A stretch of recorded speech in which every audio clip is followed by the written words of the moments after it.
Hey, ladies and gentlemen, it's the Daily Gab again. I want to wish everyone a happy Tuesday? Tuesday. Yes, Tuesday. So, I'm guilty for not knowing what day it is, so pardon me. My days run together. I just survive day in and day out. So I've had a lot of people ask me to talk on the subject on how to deal when energies are high. Well, I would love to tell you. It's a lot. So there are many methods of grounding yourself, cleansing your chakras, bolstering your chakras, or basically getting back to where you should be when it comes to a spiritual sense. This season, for people like us, it's really hard to deal. And that notice with society, especially when I was at the theme park with my husband, Saturday. It was super crowded, and either people were just wandering around aimlessly, like, duh, or people wanted to run you over. I had a kid get scared, and he ran, and he punched me in the rib. I'm fine. I am still a little sore. I got a big old black and blue bruise near my stomach and my rib. Honestly, I really don't think he had any reason whatsoever to react that way. I mean, his parents should have taught him how to cope and deal and realize that, hey, it's a theme park. You're going to get scared. It's near Halloween, buddy. Also, there was a small group of, you can tell they were feminists because they kept leering at my husband when he was holding my hand, pulled a seat out for me. They were leering at him, and he was kissing on me and showing affection.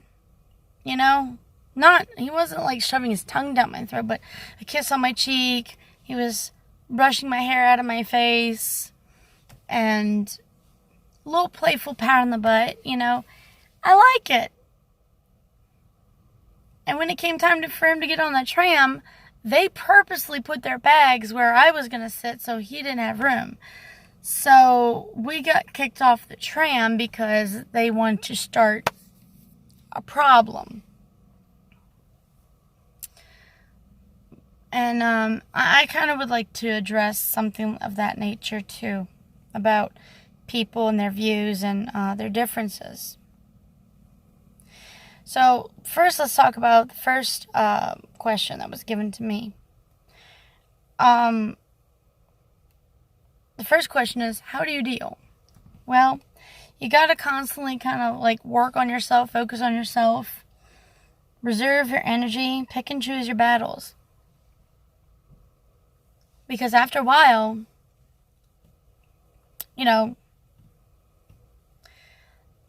you can get drained and you can get tired. Like after the theme park, I read people and places. Since it was a lot of people, the next day I was so debilitated and tired and worn out that it was a physical problem even. I couldn't get what I wanted done because I had no energy. No energy. So I just basically took it easy, relaxed, and I'm just tired. The best thing to do is to take care of yourself.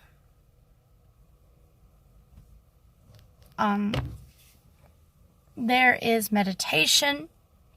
It's called a body scan meditation that will help you.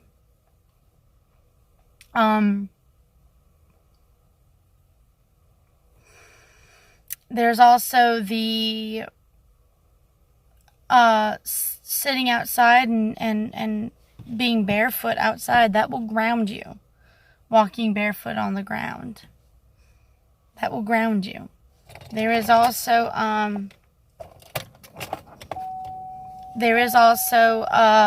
cleansing baths. I would recommend a cleansing bath, and depending on what you're going through, you have to pick and choose what stones call to you, and oils. Now, if you need to rest and relax, I would recommend the chamomile, lavender, lilacs, maybe a little bit of holy water or pagan water, whatever you feel would cleanse and get you to where you need to be able to function and think properly.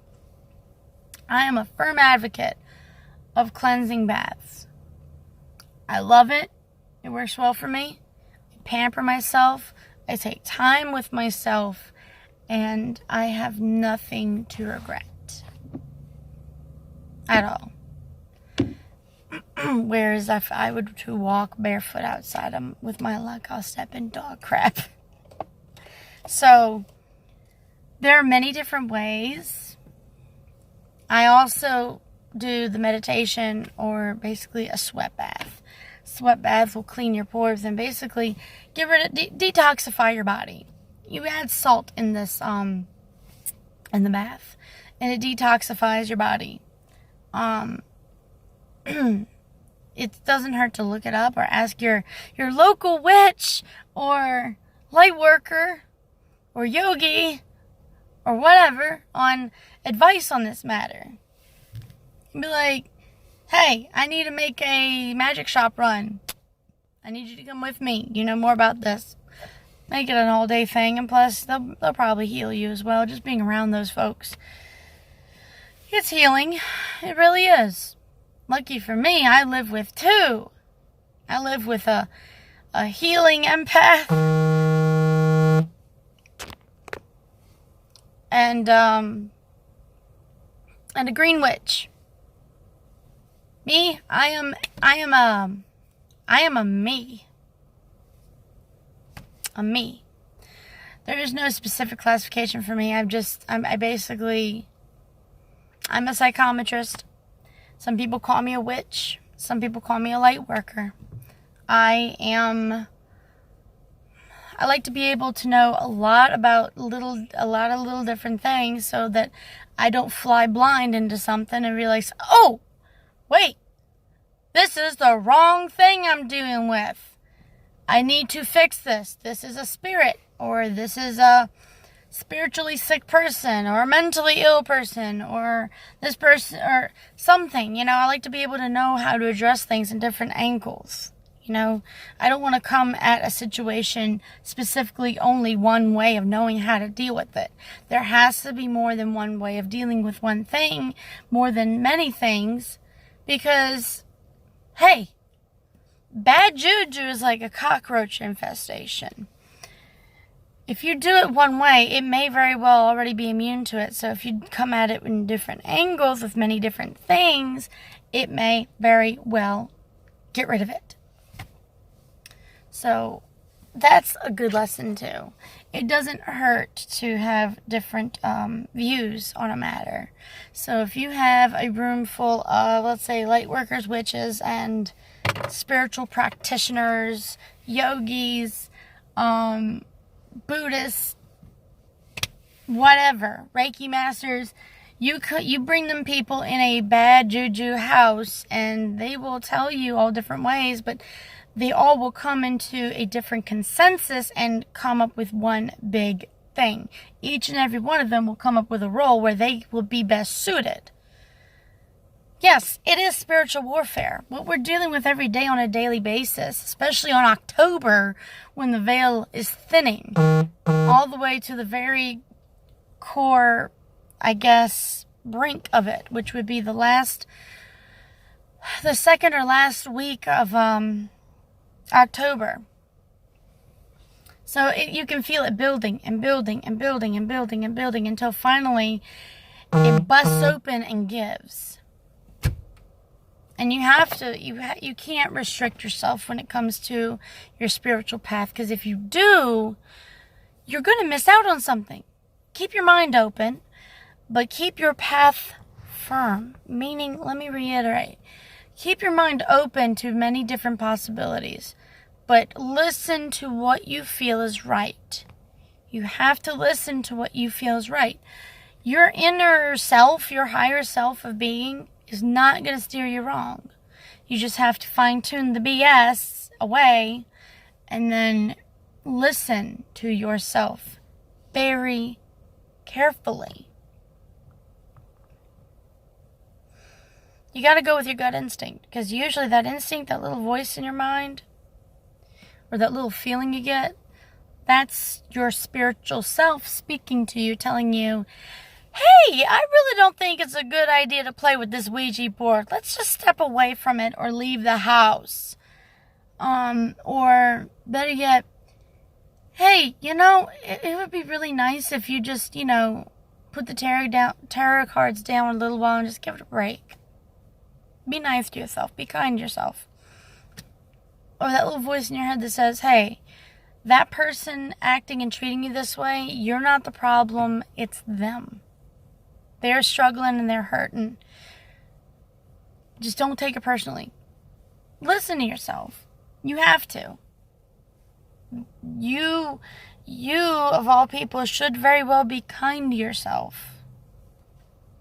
But Heather, what about self-sabotaging? You need to work on that before you even get close to going out there in the field and expect to take on all kinds of bad juju and bad entities.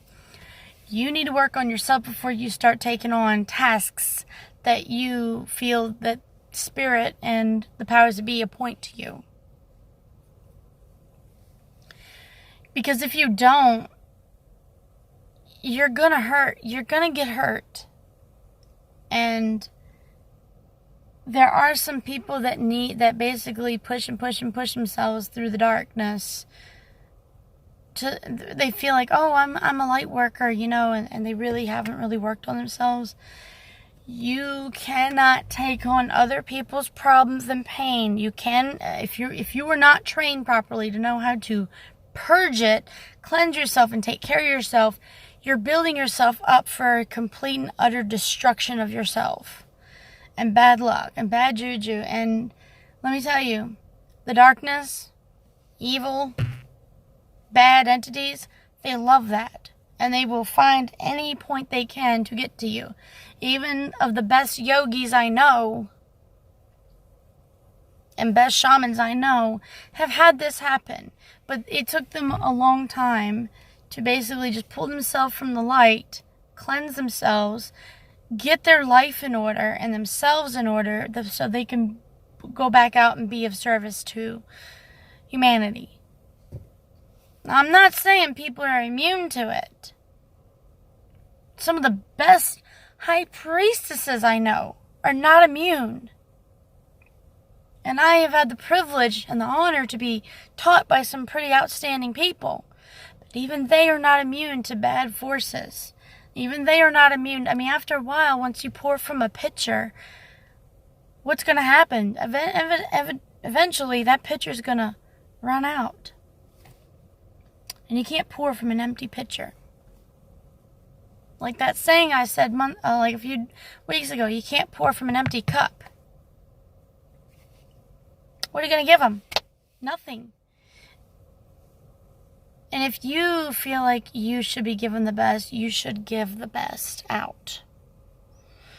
It's all about karma. Karmatic energy. What goes around certainly does come around. I've dished out a lot of bullcrap and hateful stuff on people only to get the same and the like. And I don't wish it on nobody. Even though people have done me dirty, I just wish nothing but the best for them. I wish them to have peace. I wish them to see the light in the error of their ways so they can come around and be like, wow, I was a complete and total dick. Yeah, you kind of were, but hey, it's over. As long as you don't do it again, and we're good. So the thing is, The thing is, if you feel like you're owed or deserve a certain energy or manifestation, you need to be able to give the same back out there in equivalency. Like the Care Bears, when there's a will, there's always a way.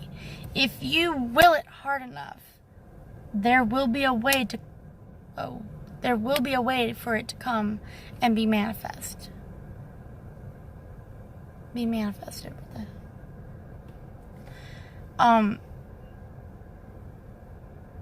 So October, a lot of us use that time to basically give us a reality check.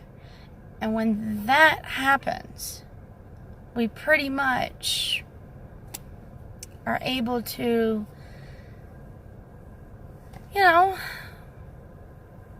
do a good deal. We're able to get that reality check that we so desperately need sometimes, because if you keep going down the spiritual rabbit hole, you kind of become a little weirder than the normal weird that we're all used to. That's fine. I'm weird. I know I'm weird. And I have people keep telling me, you're weird. Or, you've changed. When someone says you've changed to me, I'm like, wow, I certainly hope so. I was a complete dipshit. Some people tell me, oh, you still are. I'm like, that's a matter of opinion. It's a matter of opinion. And you know what? I am quite fine with being weird, or different, or strange. But hey, at least I'm not hurting nobody. Like what the Dalai Lama said is, if you can't help someone, at least don't hurt them. If you can't help nobody, then don't hurt anybody. Don't add to the pain. The best thing you can do, even if you're not hurting anybody and you can't help them, but you're not hurting them, you're still doing something for them. You're still helping them. You're giving them a moment of reprieve to go into healing or self-realization to help themselves. It's a wonderful gift. It's a wonderful gift. Not hurting nobody.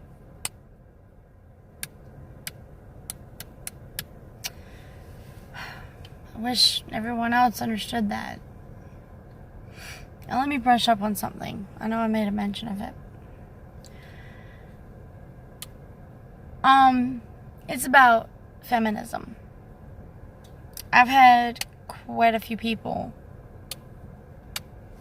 ask me if I would be in their group, and I would join for a little while, and then want right when they start talking about, in a feminist group, right when they start talking about doing away with men, punishing men, hurting men, deliberately treating them negatively just to prove a point.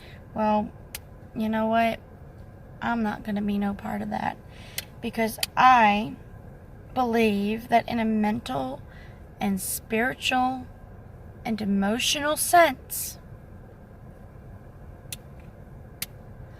men and women are equal. I'm an equalist. Let's get that straight. I'm an equalist. Now, if you want to do away with men, then don't be with one.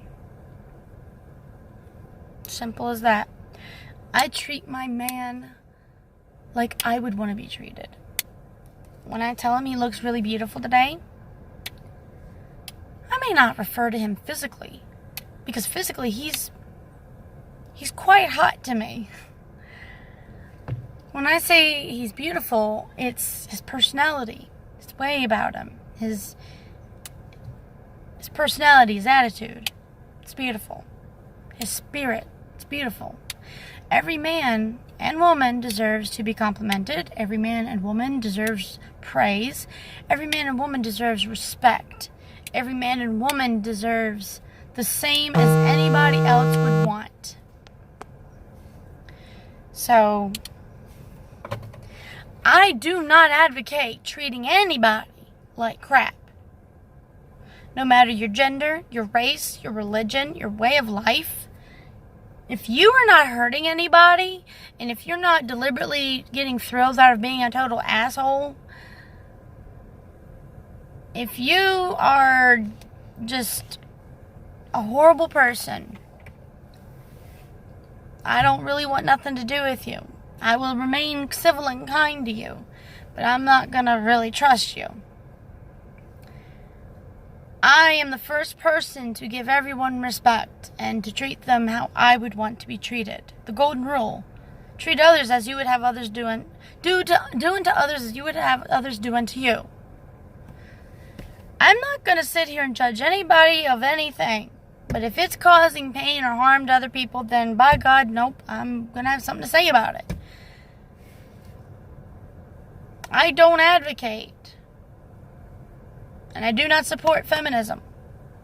Well, that means you don't support your fellow woman. No, I believe everyone should get the same rights as anybody else. I believe a husband should even get some kind of maternity leave to help and be with his wife. Ever thought of that? No. A lot of us think of only ourselves. And I think it's bull crap. I would like to believe that, fathers would love to have like a couple of weeks of maternity leave and help and be with their wife on the first very crucial weeks or month or however long maternity leave is, to be with their newborn child and their wife to help them. There's a scientific study where men do get maternity leave. Somewhere, I think it's Sweden or something. And the child's development and the wife's postpartum depression is at an all-time low, and the child's development is at an all-time high when both parents are present in the first crucial weeks or months, whatever, of maternity leave. And it's gosh darn beautiful, And I don't think, if you don't like guys, okay, I get that. But don't be an ass to anybody. If you don't want people to treat you like an ass, don't be an ass. Not a hard thing to do. Really not hard. Speaking for me, I'm considered an ass. Because I'm honest and blunt. Well, that will close with that. If you wish for me to talk more on that subject, I would love for anyone to message me or something like that. So I wish we all have a really good day today, and bless you all.